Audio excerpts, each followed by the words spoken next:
Setelah acara makan malam selesai, Umi dan Abah sudah masuk ke kediaman mereka berdua atau kamar, sedangkan aku masih membereskan meja makan dan mencuci piring-piring yang kotor tadi.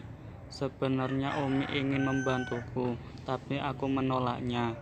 Masa iya aku sebagai menantu harus selalu menyusahkan mertuaku?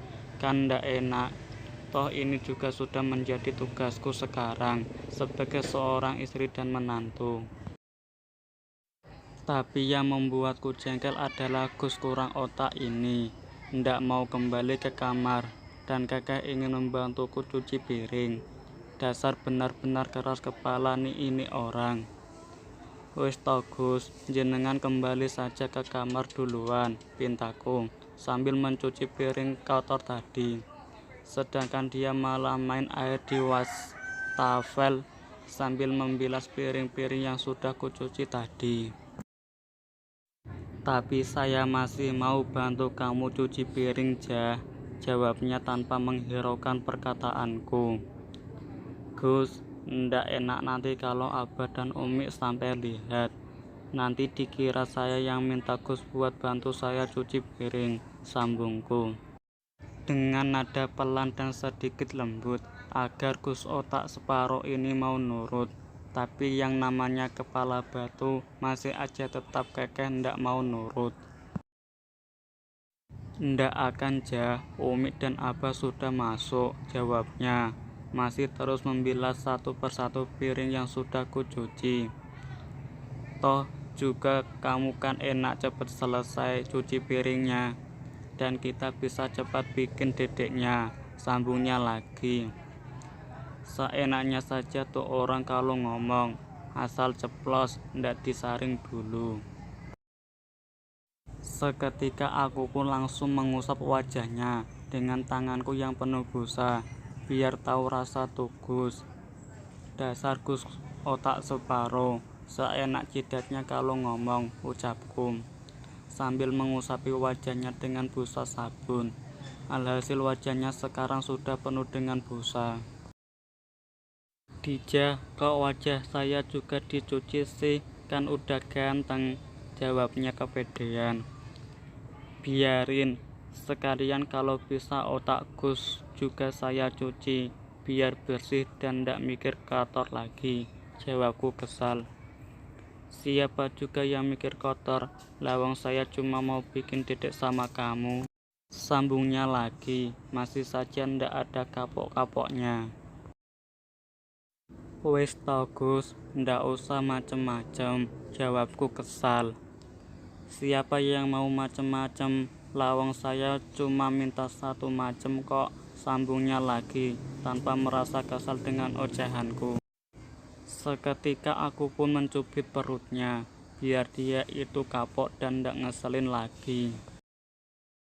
Au, sakit atuja, jawabnya saat ku cubit perutnya tadi. Biarin, biar jenengan tahu rasa, jawabku kesal. Ini mah namanya KDRT neng, sambungnya lagi, masih memegangi perutnya. Bodoh amat, saya ndak peduli, jawabku sambil berlalu meninggalkannya di dapur dan menuju kamar untuk tidur, karena cuci piringnya sudah selesai. Sedangkan Gus Alwi masih mencuci tangannya dan membersihkan wajahnya yang penuh busa. Awas ya kaum muja, saya hukum kamu, teriaknya lagi dari dapur, sedangkan aku terus melangkah dan tak mengubrisnya.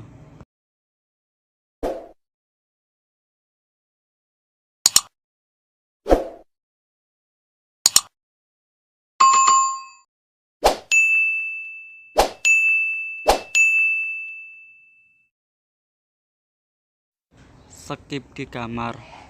Sesampainya di kamar, aku segera menutupi seluruh tubuhku sampai kepala dan meringkuk pura-pura tidur.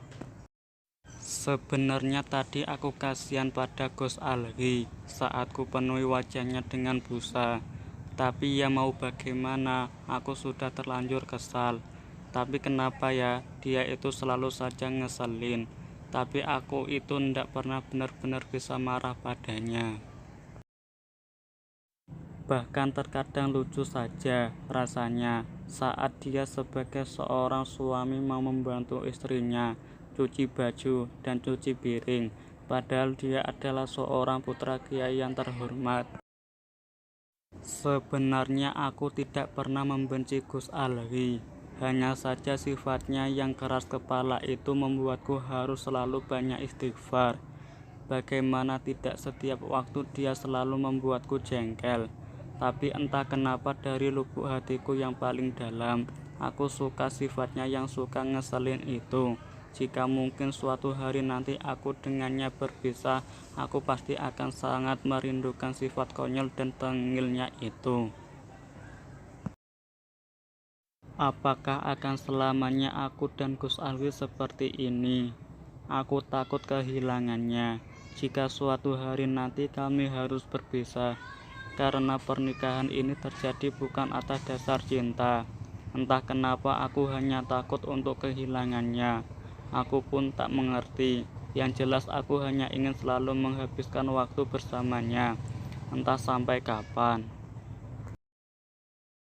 Saat aku sedang memikirkan tentang hubunganku dengannya di dalam selimut, tiba-tiba dia datang membuka pintu dan melihatku yang meringkuk di dalam selimut. "Ndak usah pura-pura tidur, Jah. Saya tahu kok kamu belum tidur," katanya padaku. Tanpa sadar aku yang memang pura-pura tertidur di dalam selimut pun menjawab, "Lawang saya sudah benar-benar tidur kok," jawabku tanpa sadar. "Hahaha, mana ada orang tidur menjawab, lagi nginggau ya Neng," sambungnya sambil tertawa terbahak-bahak. Seketika aku pun menutup mulutku dengan tanganku di dalam selimut.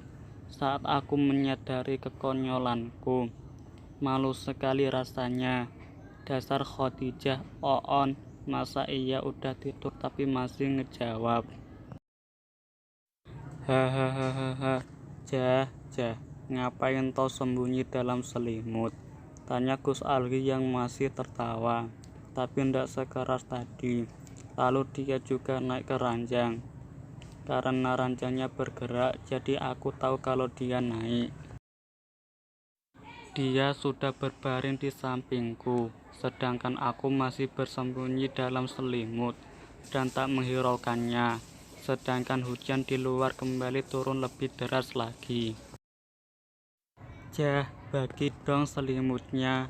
Saya dingin nih di luar hujan," sambungnya lagi.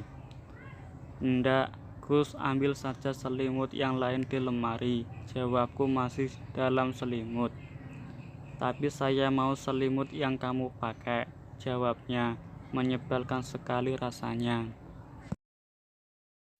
Akhirnya aku pun melepaskan selimut itu dan memberikan seluruhnya pada Gus Alwi, lalu beranjak ke lemari untuk mengambil selimut yang lain. Tapi lagi-lagi Gus otak separuh ini ada saja. "Berani kamu ambil selimut yang lain, kamu tidur di sofa, mau?" ucapnya lagi. "Ya wes, ndak popo saya tidur di sofa, ndak jadi masalah buat saya," jawabku, masih terus mengambil selimut di lemari. "Oh, berani kamu biarin saya tidur sendiri di ranjang," sambungnya lagi. "Dia ini maunya apa toh? Tadi nyuruh saya tidur di sofa, sekarang malah ndak mau tidur sendiri di ranjang. Dasar suami edan."